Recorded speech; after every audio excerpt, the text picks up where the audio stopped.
Could you survive at the bottom of the ocean? Not the beach, not the reef, the very bottom, 7 miles straight down.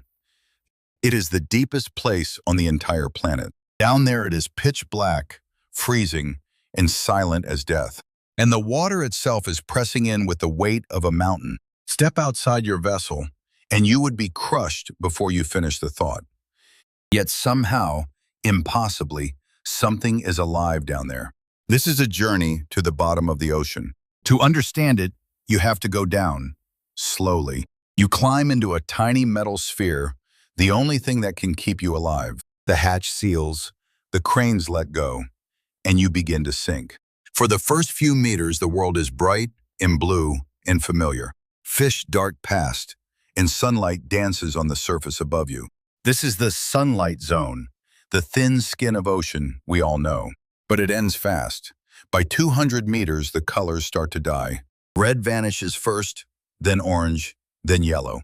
Soon everything outside is a deep, cold blue. You have entered the twilight zone, where only a ghost of light remains. Look up, and the sun is just a faint gray smudge far above. Look down, and there is only darkness, waiting. Already the pressure outside has climbed to 20 times what you feel on land. Your little sphere creaks as the ocean begins to squeeze it.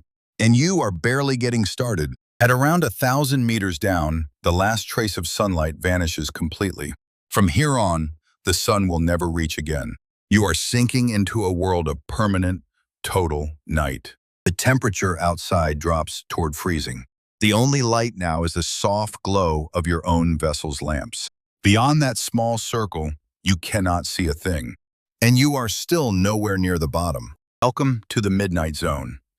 A kilometer down, in water colder and blacker than you can imagine. Most people picture this place as an empty, dead void. It could not be more wrong. Out in the darkness, tiny lights begin to blink. Creatures here make their own light, glowing blue and green. It is called bioluminescence, and down here it is everywhere. A jellyfish drifts past, pulsing with cold light. Something with a glowing lure hangs in the black, fishing for prey. Eyes catch your lamp for a moment, then vanish. This is not a dead zone. It is a hidden, living universe. But life here plays by brutal rules. There is almost no food, so everything is patient and hungry. Bodies are soft and strange, built to survive the crushing weight. Nothing here looks like the animals you know from the surface. And with every meter you sink, that weight keeps growing. At 2 kilometers, the pressure is 200 times the surface. It is enough to crumple a steel submarine like an empty can. Your sphere is built to take it, for now. You pass strange shapes in the dark that no one can name. Most of what lives down here has never been seen by human eyes. And still, the floor is deeper. Much, much deeper. Now comes the thing that truly makes this place deadly. Not the cold, not the dark, the pressure. On the surface, the air pushes on you gently, and you never even notice. But water is far, far heavier than air. Every 10 meters you descend adds the weight of another atmosphere. And you are descending thousands of meters. At the bottom, the water presses with about 8 tons on every square inch. It is the crushing weight of a mountain, bearing down on every inch of you. That is over 1,000 times the pressure you feel right now. If you open the hatch here, the water would not pour in. It would smash in, faster than a bullet. Your body would be flattened in an instant, quicker than your nerves could fire. There would be no pain because there would be no time. This is why only a tiny handful of machines can go this deep. Your sphere is a ball of titanium, thick and very nearly perfect. A perfect sphere spreads the crushing force evenly across itself. One tiny flaw, one bubble in the metal, and it would implode.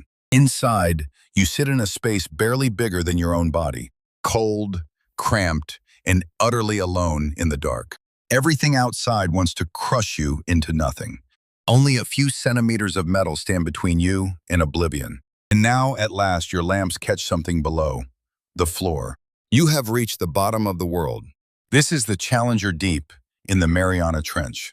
Nearly 11 kilometers, about 7 miles, beneath the waves. Drop Mount Everest into this trench, and its peak would still be underwater.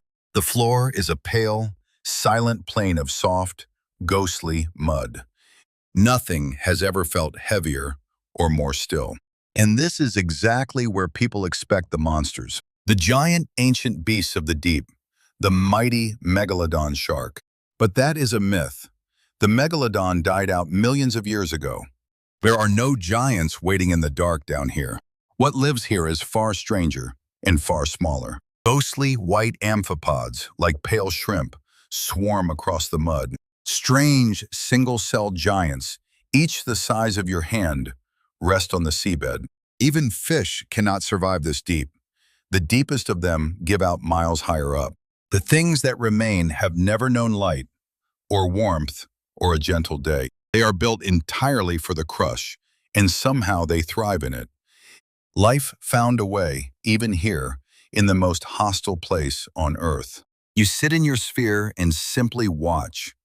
Perhaps the first eyes ever to see this spot. It is the loneliest, most alien landscape a human can visit. Then your lamp lands on something that does not belong. It is not a rock. It is not a creature. It is a plastic bag lying on the deepest floor on Earth. We have barely sent anyone to this place at all, but our garbage arrived here long before you did. Even the bottom of the world is no longer untouched, and that quiet piece of trash says something huge about us. So, could you survive at the bottom of the ocean? Outside the sphere, the answer is simple. Not for a single second. The pressure would end you before you even knew you were dying. No human body, no diving suit could ever hold against it. The only way down is sealed inside a machine, a spacesuit for the deep. And astonishingly few people have ever made the trip. In 1960, two men first touched the bottom in a steel bubble.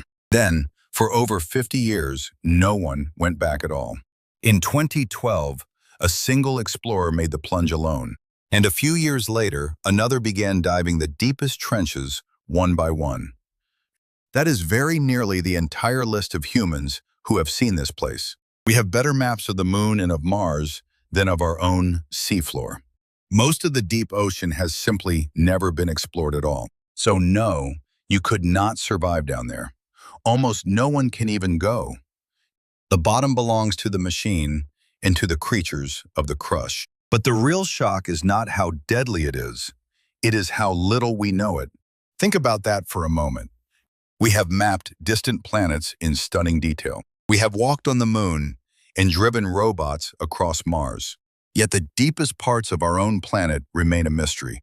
A vast, dark world, right here beneath us, almost entirely unknown. It is full of creatures we have never named. It hides mountains and canyons that no eye has ever seen. It may even hold clues to how life itself began, and we have reached it barely a handful of times. The bottom of the ocean is the last true frontier on Earth, a place that would crush us in an instant, yet quietly teems with life. And we are polluting it before we have even begun to understand it. The deepest, darkest place in the world, and we barely know it at all.